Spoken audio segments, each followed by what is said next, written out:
Друзья, приветствую вас на канале Ниндзя Капитал. Это утренний обзор. Давайте рассмотрим текущую ситуацию, какие события сегодня грядут, как это повлияет на движение ключевых котировок доллара, нефти, золота, рубля и других активов.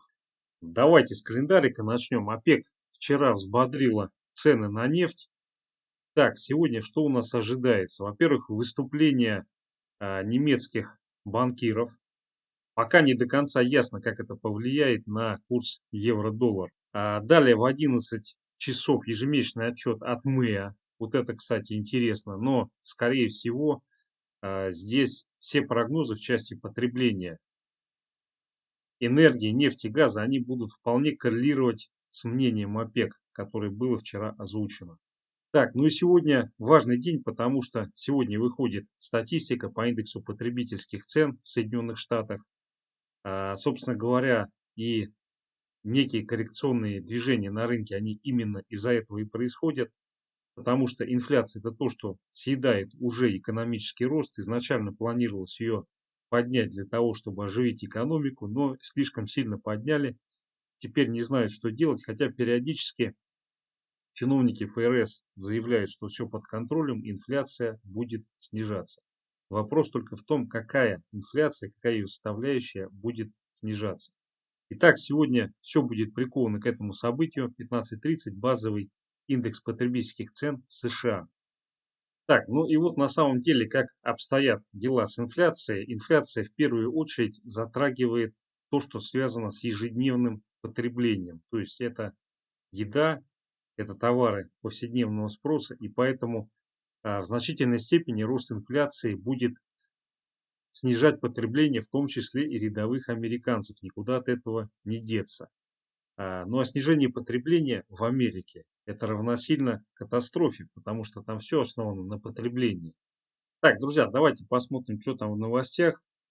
Так, проблема байбеков, как они влияют на стоимость активов. С одной стороны, они вроде бы увеличивают стоимость акций, потому что выкуп и погашение акций приводит к тому, что уменьшается их количество и, соответственно, растет их цена. Но есть и обратная сторона. Дело в том, что если активно идут байбеки, то, соответственно, компания, она не доплачивает дивиденды. И вот эта дилемма, она сейчас на повестке дня. Потому что предыдущий рост, который шел с 16-17 года, он в основном основывался на том, что в Америке активно протекали корпоративные байбеки. Ну и сейчас, видимо, потенциал роста фондового рынка с точки зрения проведения байбеков и гашения выкупленных акций через какое-то время, скорее всего, он подошел к концу. Сейчас все хотят, чтобы были и высокие дивиденды, и в то же время фондовый рынок безгранично рос. Вот такая вот ловушка получается. Так, друзья, далее по поводу зеленой энергетики и новых батарей. Вот сейчас активно поднимается вопрос по поводу того, что идут разработки так называемых натриевых батарей. Ну, там, где вместо лития используется натрий. Натрий значительно более распространен, чем литий. Это, ну, по сути, поваренная соль, это натрий. И, конечно, использование натрия в этом плане предпочтительно, потому что не надо заморачиваться с добычей. Но дело в том, что проблема создания емких аккумуляторов, которая стояла с 60-х, ну потом 70-х годов, и когда искали материал, который в наибольшей степени подойдет, выбрали именно литий, потому что у лития наиболее высокая энергоемкость, чем у натрия. Оба щелочные металлы, оба очень активные, но у лития то, что приходится, та энергия, которая на единицу массы, она значительно больше, чем у натрия. И именно поэтому остановились на литии. Не потому что вот, там литий и будем из лития делать. Вот. И сейчас, соответственно, есть некоторый крен, попытка отыграть вот это развитие и перейти к натриевым аккумуляторам. Действительно, натриевые аккумуляторы, они с точки зрения стоимости производства, они должны быть дешевле. Должны быть дешевле, потому что натрий дешевле. Но там есть ряд коллизий. Помимо того, что они будут менее емкие, дело в том, что натрий, он более активен сам по себе, чем литий. И, соответственно, безопасность натриевых аккумуляторов, она, скорее всего, будет несколько ниже, чем безопасность литиевых аккумуляторов. Но, скорее всего, я так думаю, что для автомобилей оставят литиевые аккумуляторы. Для всех прочих целей сохранения энергии, конечно же, будут использоваться натриевые аккумуляторы, потому что в силу того, что натрий есть везде и он значительно дешевле, проще делать натриевые аккумуляторы для сохранения энергии, для электростанций, для там каких-то элементов блоков хранения, но не для автомобилей. Для автомобилей, я думаю, будут преобладать литиевые аккумуляторы. Так, друзья, давайте рассмотрим, что у нас происходит на рынке, на графиках. Итак, VIX, дневной таймфрейм. Что напрягает сейчас в VIX? У него вот это волшебное движение на рост, оно началось существенно раньше 18 числа. То есть это говорит о том, что ситуацию ее раскачивают уже накануне, когда происходит ежемесячная перекладка в опционах. Таким образом, движение в VIX, дневной таймфрейм, подтверждает, что до конца сентября, до начала октября будет очень высокая волатильность и действительно, возможно, здесь какие-то события грядут, которые будут неблагоприятны для рынка. И уже на текущий момент, вчера закрылся торговый день, закрытие было выше 18,5. 18,5 это некий триггер. Если удерживается выше 18,5, то может на рынке произойти значительный коррекционный откат. Ну, слово обвал я пока не говорю. Так, друзья, далее касательно индекса потребительских цен, инфляции и так далее. Вот Baltic Dry, месячный таймфрейм. Ну, как вы видите, не отпускает рост Baltic Dry, а Baltic Dry это консолидированный, по сути, индикатор, который в той или иной степени отражает в себе рост всех разновидностей морских перевозок. Ну, исходя из того, что он отказывается падать ниже 4000, вопрос с инфляцией, ее давление на экономический рост, он остается открытым и никуда вообще не девается.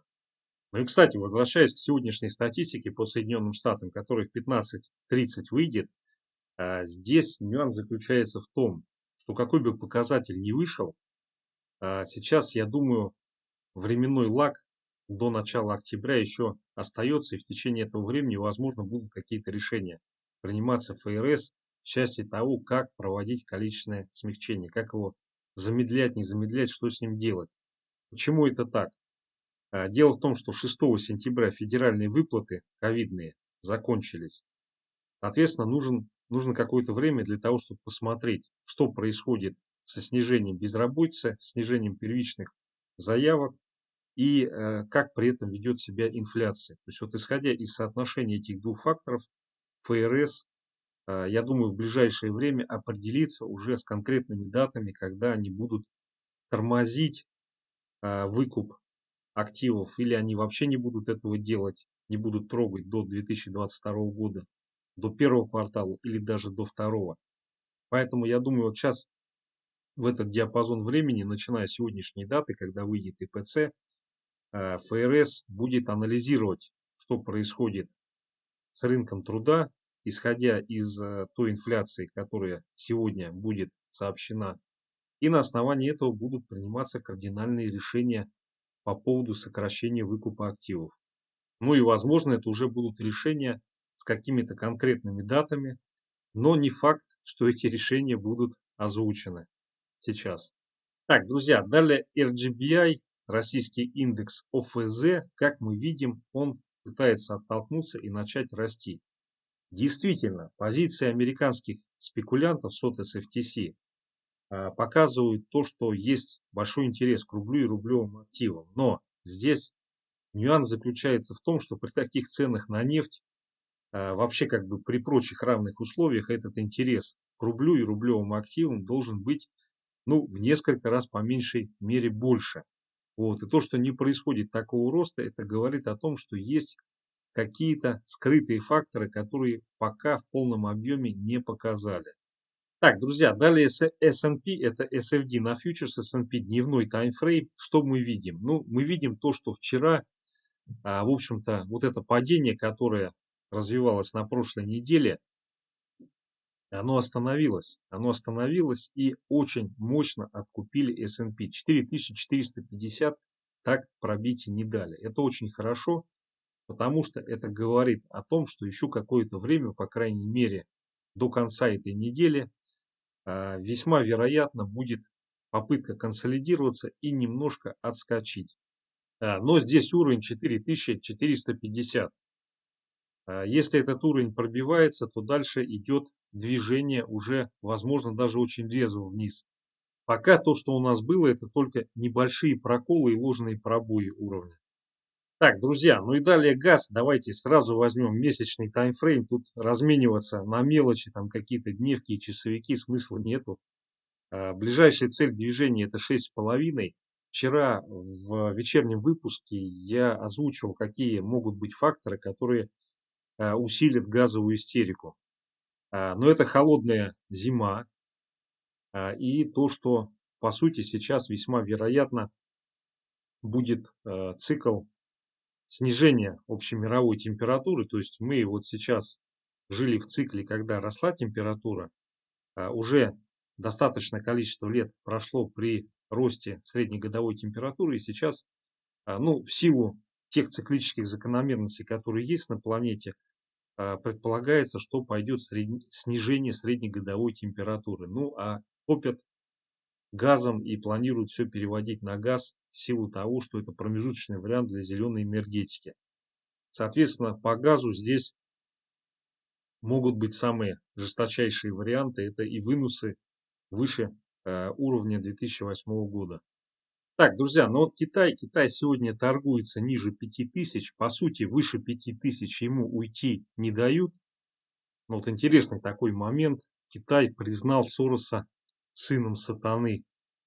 Ну, действительно, как бы Сорос это является неким таким идолом разноса по всему миру демократических ценностей. И такое заявление, оно вполне естественно. Тем более, что Сорос всех отговаривал от инвестиций в китайские активы. Так, друзья, ну и в Китае набирает обороты эта история с банкротством Evergrande.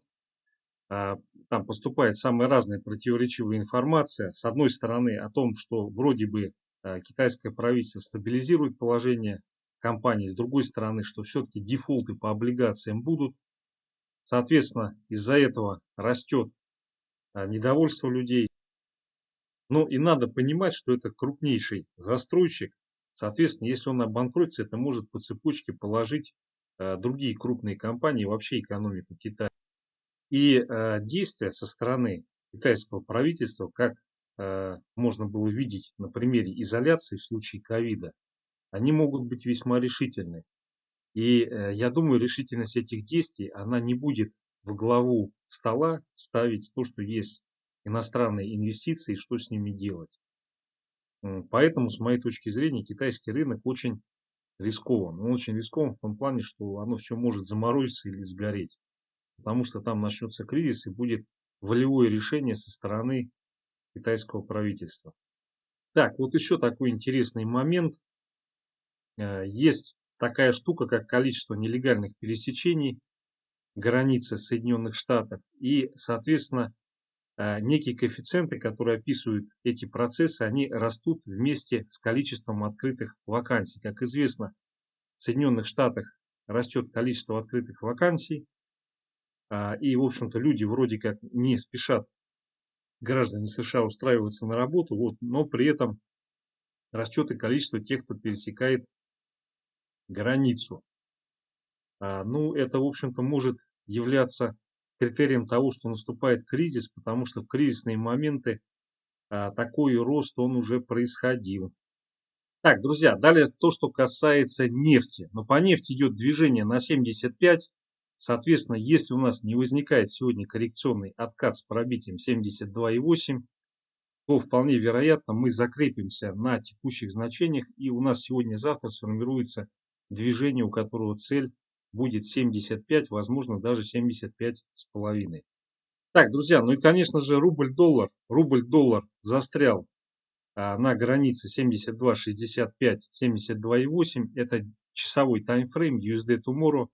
Соответственно, если у нас не возникает сегодня пробои этого диапазона, то это приводит к тому, что идет набор позиций, консолидация в диапазоне 72, 65, 72,8. И мы отсюда увидим сегодня попытку отскока, у которого цель движения будет пробить 72.95 и закрепиться на 73.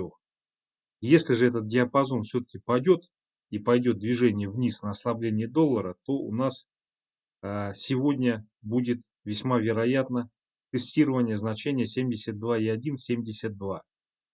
При таком платежном балансе и таких ценах на нефть рубль должен уже не то что на 70 быть, а на 64 и даже еще идти на большее укрепление вплоть до 40 и 32. Вот. Но поскольку это не происходит, то, соответственно, весьма вероятно текущие значения являются с учетом всех рисков и всех задумок равновесными. Вот. И пока нету пробоя 72,8, 72,65, мы отсюда будем отскакивать и пытаться коррекционные отскоки по доллару показывать. Вот. Но если диапазон будет пробит, то мы сегодня-завтра увидим укрепление рубля, и значит американские спекулянты не зря делали ставку на укрепление рубля. Друзья, все, основные активы, основные моменты. Спасибо за внимание. Успешных торгов.